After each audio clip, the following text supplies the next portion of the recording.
ધોરણ 12 વાણિજ્ય વ્યવસ્થા અને સંચાલન.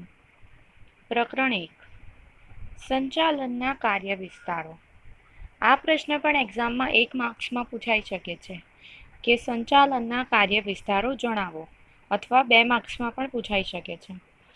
સંચાલનના કાર્ય વિસ્તારો કુલ 4 છે: માર્કેટિંગ અથવા બજારીય સંચાલન, માનવ સંસાધન સંચાલન, નાણાકીય સંચાલન અને ઉત્પાદન સંચાલન. અગાઉના વિડીયોમાં આપણે નાણાકીય સંચાલન વિશે સમજ્યા હતા. આજે આપણે ઉત્પાદન સંચાલન વિશે સમજીશું. આ ટોપિક પ્રકરણ 1નો છેલ્લો ટોપિક છે. પ્રકરણ 1નો છેલ્લો પ્રશ્ન, પ્રશ્ન 20. ઉત્પાદન સંચાલનનો અર્થ આપી તેના કાર્યો સમજાવો.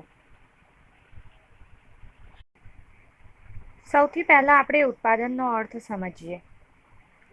કુદરત પાસેથી પ્રાપ્ત થતી સંપત્તિ કે કાચા માલ ઉપર યાંત્રિક પ્રક્રિયા અને માનવ પ્રયત્ન દ્વારા વપરાશ યોગ્ય બનાવવી એટલે ઉત્પાદન. ઉદાહરણ તરીકે, કુદરત પાસેથી મળેલ લાકડામાંથી ફર્નિચરનું ઉત્પાદન કરવું. તો આમ ઉત્પાદન એટલે કુદરત પાસેથી જે કાચા માલ અથવા તો સંપત્તિ પ્રાપ્ત થયેલી છે તેને યાંત્રિક પ્રક્રિયા અને માનવ પ્રયત્ન દ્વારા વપરાશ યોગ્ય બનાવવામાં આવે છે, તો તેને ઉત્પાદન કહેવાય. ઉત્પાદન સંચાલન ગ્રાહકોની જરૂરિયાતોને સંતોષવા માટેની વસ્તુઓ અને સેવાઓનું સર્જન કરે છે. ઉત્પાદન સંચાલનનો અર્થ: ઉત્પાદનનું આયોજન કરવાની, કાર્યક્રમ નક્કી કરવાની, સંકલન સાધવાની, દોરવણી આપવાની અને અંકુશ રાખવાની પ્રક્રિયાને ઉત્પાદન સંચાલન કહે છે. તો ઉત્પાદન સંચાલનમાં સૌથી પહેલા ઉત્પાદન અંગેનું આયોજન કરવામાં આવે છે. ત્યારબાદ તે આયોજન પ્રમાણે કાર્યક્રમ નક્કી કરવામાં આવે છે. સંકલન કોની વચ્ચે સાધવાનું? તો ઉત્પાદન માટેના ફેક્ટર ઓફ પ્રોડક્શન એટલે કે ઉત્પાદનના સાધનો, જમીન, મૂડી, શ્રમ, નિયોજક, આ સાધનો વચ્ચે સંકલન સાધવાનું હોય છે. એટલે સંકલન સાધવાની અને દોરવણી આપવાની. કોને દોરવણી આપવાની? તો જે મજૂરો અથવા તો શ્રમિકો ઉત્પાદન માટે કામ કરે છે તે લોકોને દોરવણી આપવાની. અને આ ઉત્પાદનના દરેક સાધનો યોગ્ય રીતે સંકલન સાધીને કામ કરે છે કે નહીં તેના ઉપર અંકુશ રાખવાની પ્રક્રિયા એટલે ઉત્પાદન સંચાલન. તો ફરી એકવાર ઉત્પાદન સંચાલનનો અર્થ: ઉત્પાદન સંચાલન એ ઉત્પાદનનું આયોજન કરવાની, કાર્યક્રમ નક્કી કરવાની, સંકલન સાધવાની, દોરવણી આપવાની અને અંકુશ રાખવાની એક પ્રક્રિયા છે. ઉત્પાદન સંચાલનના કાર્યો. પહેલું કાર્ય ઉત્પાદન આયોજન, ઉત્પાદન સંશોધન, વસ્તુ વિકાસ, ટેકનોલોજી પસંદગી, સ્થાનની પસંદગી અને યંત્ર વિન્યાસ, ઉત્પાદન જરૂરિયાતનો અંદાજ, ઉત્પાદન અંકુશ, ગુણવત્તા અંકુશ, પડતર અંકુશ અને વૈવિધ્યકરણ. હવે દરેક કાર્યને વિગતવાર સમજીએ. સૌથી પહેલું કાર્ય ઉત્પાદન આયોજન. તો અર્થમાં પણ આપણે જોયું હતું કે ઉત્પાદન સંચાલન એટલે ઉત્પાદનનું આયોજન કરવાની પ્રક્રિયા. એટલે ઉત્પાદન સંચાલનમાં ઉત્પાદન આયોજનનો સમાવેશ થાય છે. ઉત્પાદન આયોજનની અંદર કેટલું, ક્યારે અને કેટલા પ્રમાણમાં વસ્તુનું ઉત્પાદન કરવું તે બાબતની વિચારણા કરવામાં આવે છે. બીજું કાર્ય ઉત્પાદન સંશોધન. ઉત્પાદન સંચાલનમાં ધંધાકીય એકમ દ્વારા ઉત્પાદિત થતી વસ્તુઓ ઉપર સતત સંશોધન કરવામાં આવે છે. ઉદાહરણ તરીકે મોબાઈલ. એકવાર મોબાઈલનું ઉત્પાદન થઈ ગયા પછી તેને લોન્ચ કરવામાં આવે, તેનું વેચાણ કરવામાં આવે, તેના થોડાક જ દિવસો પછી નવા ફીચર્સ ધરાવતો મોબાઈલ માર્કેટમાં આવી જાય છે. તો આ શા માટે થાય છે? કારણ કે ઉત્પાદન કરેલી વસ્તુ ઉપર સતત સંશોધન થતા રહે છે અને સતત સંશોધનના કારણે નવી ને નવી પ્રોડક્ટ માર્કેટમાં આવતી જાય છે.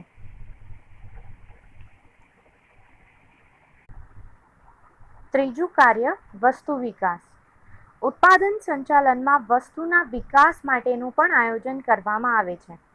તેમાં ચાલુ પેદાશનો વિકાસ કરવો કે પછી નવી વસ્તુનું ઉત્પાદન કરવું તેને લગતા નિર્ણય લેવામાં આવે છે. અને તેમાં નવી વસ્તુઓ ક્યારે, કેટલી, કેવા પ્રકારની બનાવવી તે અંગેના નિર્ણયો લેવામાં આવે છે. તો અહીંયા ચિત્રમાં આપણે જોઈ શકીએ છીએ કે કોઈ પણ કંપની જ્યારે નવી પ્રોડક્ટ બનાવવા ઈચ્છતી હોય ત્યારે તે સતત સંશોધન કરે છે. સતત સંશોધન કર્યા પછી તેના વિશેનું આયોજન કરે છે. આયોજન કર્યા પછી તે પ્રોડક્ટ માર્કેટમાં ચાલશે કે નહીં તેની પહેલાં ચકાસણી કરવામાં આવે છે અને ત્યારબાદ એ નવી વસ્તુનું ઉત્પાદન કરવામાં આવે છે. તો આમ નવી વસ્તુનું ઉત્પાદન કરવું હોય કે વસ્તુ વિકાસ કરવો હોય તો તેને લગતું કાર્ય ઉત્પાદન સંચાલનમાં થાય છે. ચોથું, ટેકનોલોજીની પસંદગી. ઉત્પાદન સંચાલનમાં વસ્તુનું ઉત્પાદન કરવા માટેની ટેકનોલોજી અને યંત્રોની પસંદગી પણ કરવામાં આવે છે. ટેકનોલોજી અને યંત્રની યોગ્ય પસંદગી કરવી જરૂરી છે, કારણ કે હાલના સમયમાં સતત ટેકનોલોજીમાં નવા ઇન્વેન્શન્સ એટલે નવા સંશોધનો થતા જાય છે. એટલે એક જ વાર યંત્ર ધંધાકીય એકમે વસાવવાનું હોય છે અને ત્યારબાદ એ યંત્રને લાંબા સમય માટે ઉપયોગ કરવાનો હોય છે. તેથી યંત્રની યોગ્ય પસંદગી કરવી જોઈએ, જેનાથી ગુણવત્તાવાળી વસ્તુનું ઉત્પાદન કરી શકાય.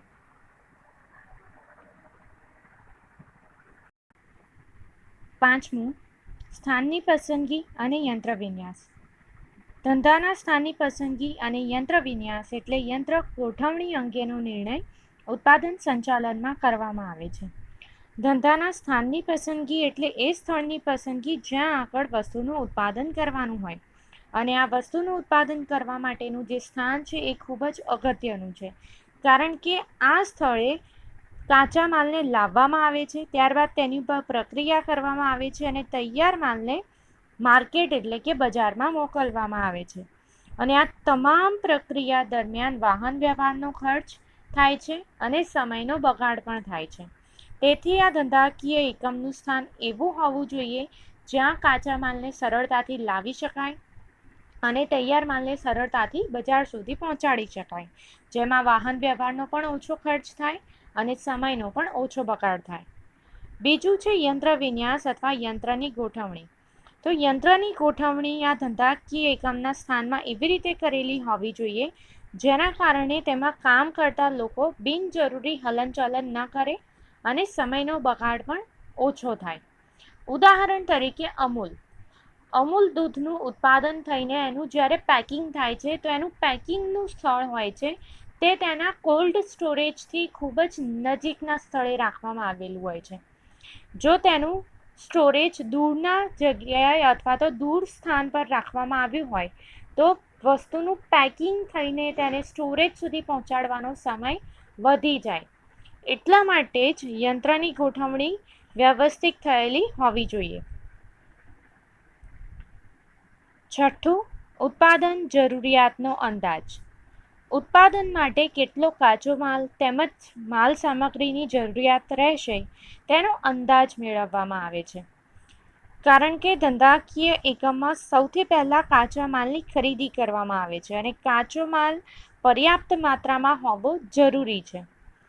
તો આ અંદાજના આધારે કાચા માલ, અર્ધ તૈયાર માલ, માલની ખરીદી, માલનો સંગ્રહ વગેરે અંગેના નિર્ણયો લઈ શકાય છે. સાતમું, ઉત્પાદન અંકુશ. ઉત્પાદન અંકુશમાં કાચો માલ તૈયાર થઈને આવે ત્યાં સુધીના માર્ગનો નિર્ણય લેવામાં આવે છે. કાચો માલ તૈયાર થઈને આવે એટલે કાચા માલ ઉપર પ્રક્રિયા થઈને તૈયાર માલમાં રૂપાંતર થાય ત્યાં સુધીમાં તેની ઉપર નિયંત્રણ રાખવું જરૂરી છે. કાચા માલ અને અર્ધ તૈયાર માલના ગતિ ઉપર નિયંત્રણ રાખવું પડે અને સમયનું નિયંત્રણ વગેરે બાબતો અંગેના નિર્ણય કરીને તેના ઉપર અમલ કરવામાં આવે છે, કારણ કે કાચો માલમાંથી અર્ધ તૈયાર માલ થઈને પડ્યો રહે તો પછી તેમાં સમયનો અને નાણાંનો બગાડ વધારે થાય છે. એટલા માટે કાચા માલમાંથી તૈયાર માલનું ઉત્પાદન ખૂબ જ ઝડપથી એટલે કે નિશ્ચિત સમયમાં થઈ જવું જોઈએ. 8મું, ગુણવત્તા અંકુશ. ગુણવત્તા અંકુશ રાખવાથી ખર્ચમાં ઘટાડો થાય છે. કોઈ પણ વેચાણનો આધાર માલની ગુણવત્તા ઉપર છે. ગુણવત્તા અંકુશથી માલ સામાનના બગાડમાં ઘટાડો કરી શકાય છે અને જેના કારણે ખર્ચમાં ઘટાડો થાય છે. ગુણવત્તા ચકાસણીના સાધનોમાં આંકડાશાસ્ત્રની પદ્ધતિઓનો પણ ઉપયોગ કરવામાં આવે છે. આજના સમયમાં ક્વોલિટી કંટ્રોલ એટલે કે ગુણવત્તા ચકાસણી માટે આંકડાશાસ્ત્રની પદ્ધતિનો ઉપયોગ થાય જ છે. વસ્તુની જો ગુણવત્તા સારી હશે તો ગ્રાહકોનો કંપની કે વસ્તુ પ્રત્યે વિશ્વાસ વધે છે. એટલે ગુણવત્તા અંકુશ એ પણ ઉત્પાદન સંચાલનનું ખૂબ જ અગત્યનું કાર્ય છે. 9મું, પડતર અંકુશ. તો ઉત્પાદન સંચાલન દ્વારા ઉત્પાદન અંકુશ, ખરીદી ઉપર અંકુશ, માલની ગુણવત્તા ઉપર અંકુશ રાખવામાં આવે તો ઉત્પાદનની પડતરમાં અંકુશ રહે જ છે અને એકવાર જો પડતરમાં અંકુશ રહે તો તેના કારણે ઉત્પાદકતા વધે તે પ્રકારના કાર્ય પણ કરી શકાય છે. 10મું, વૈવિધ્યકરણ. ઉત્પાદનમાં સતત સંશોધન અને સમય સાથે પરિવર્તન કરીને ઉત્પાદનમાં વૈવિધ્યકરણ લાવી શકાય છે. ઉદાહરણ તરીકે fair and lovely. Fair and લવલીની પ્રોડક્ટ જ્યારથી શરૂ થઈ ત્યારથી લઈને અત્યાર સુધીમાં તેમાં ઘણા બધા પરિવર્તન આવ્યા અને હાલમાં ફેર એન્ડ લવલી HD ગ્લો એ પ્રકારનું નવી પ્રોડક્ટ આપણને માર્કેટમાં જોવા મળે છે. તો જ્યારથી વસ્તુનું ઉત્પાદન શરૂ થાય ત્યારથી તેની ઉપર સતત સંશોધન કરવામાં આવે છે અને સમયની સાથે તે પ્રોડક્ટમાં અથવા તો તે વસ્તુમાં પરિવર્તનની જરૂર પડે છે. તો કંપની દ્વારા આ રીતે વૈવિધ્યકરણ કરવાનું કાર્ય પણ ઉત્પાદન સંચાલન દ્વારા થાય છે. ફરી એકવાર ઉત્પાદન સંચાલનના કાર્યો જોઈએ. અહીંયા બાજુમાં જે ચિત્ર દેખાય એના આધારે આ કાર્યો યાદ રાખવાના પ્રયત્ન કરવા. પહેલું, ઉત્પાદન આયોજન કરવું. બીજું, ઉત્પાદન સંશોધન કરવું. ત્રીજું, વસ્તુ વિકાસ તેમજ પેદાશ મિશ્રણની પસંદગી કરવી. ચોથું, ટેકનોલોજીની તેમજ યંત્રની પસંદગી કરવી. પાંચમું, ધંધાના સ્થાનની પસંદગી તેમજ યંત્ર વિન્યાસનો નિર્ણય કરવો. છઠ્ઠું, માલ સામગ્રી તેમજ ઉત્પાદન માટે અન્ય જરૂરિયાતોનો અથવા ઉત્પાદન જરૂરિયાતનો અંદાજ મેળવવો. સાતમું, ઉત્પાદન અંકુશ રાખવો. આઠમું, ગુણવત્તા અંકુશ રાખવો. નવમું, પડતર અંકુશ રાખવો. અને 10મું, ઉત્પાદનમાં વૈવિધ્યકરણ અમલમાં મૂકવું. તો આમ આજે આપણે એક પ્રશ્નનો અભ્યાસ કર્યો. પ્રકરણ 1નો 20મો પ્રશ્ન, ઉત્પાદન સંચાલનનો અર્થ અને તેના કાર્યો. આ અર્થ 1 માર્ક્સમાં અથવા કાર્યો 2 કે 3 માર્ક્સમાં પૂછાઈ શકે છે. તો આજે અહીંયા પ્રકરણ 1 પૂરું થાય છે.